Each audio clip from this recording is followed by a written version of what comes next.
Now, you knew I wasn't going to make it through this episode of PFTPM without giving you an update as relates to the collusion case. And one of the things we're wondering is, where does it go from here? What happens next? I've been paying attention to and trying to dredge up some sort of a reaction from the union, specifically the players who are in charge of the union, because they should be pissed. I'm sorry, but I'd be pissed if I was a member of the executive committee, if I was a member of the board of player representatives, that this thing was hidden for 5.5 months when it could have been a hammer against the NFL. And I'd want to know why we aren't using this against the NFL. So no developments there yet. As it relates to the league, there has been a development because, look, if these teams are colluding as it relates to players, that's not the end of it. There's other areas where they may collude. I'm a firm believer they've been colluding as it relates to coaching pay for decades. They've held down what coaches make.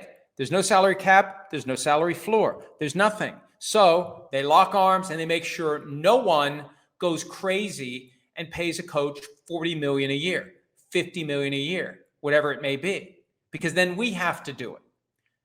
And every dollar you give to a coach is one less dollar that you otherwise could use for, your super yacht or any other profit. It all eats into your margin because you split the revenue with the players 50-50 and you handle everything out of your end. So if we can hold down coaching pay, we all make more money. And I say that because I received this text message today. I'm going to paraphrase it. For years, every year, the league would share salary data for every position from head coach to general manager to area scout to dietitian to assistant athletic trainer.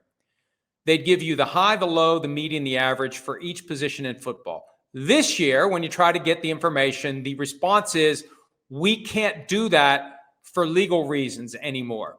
We're afraid we might get sued.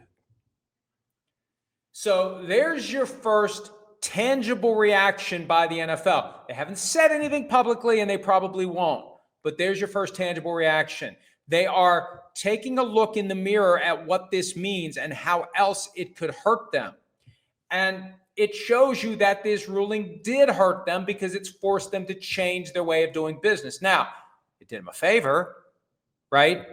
Oh, because of these meddling NFLPA grievances, we now have to change the way that we share information. No, you were sharing information in a way that was conducive to antitrust violations, conducive to collusion. You shouldn't have been doing that.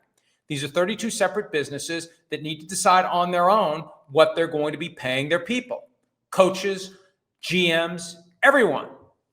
So now, whether or not they're eliminating the practice or just being careful about it, but based upon my source, if this information is choked off, this is someone who would probably be able to get the information. Let me just put it that way.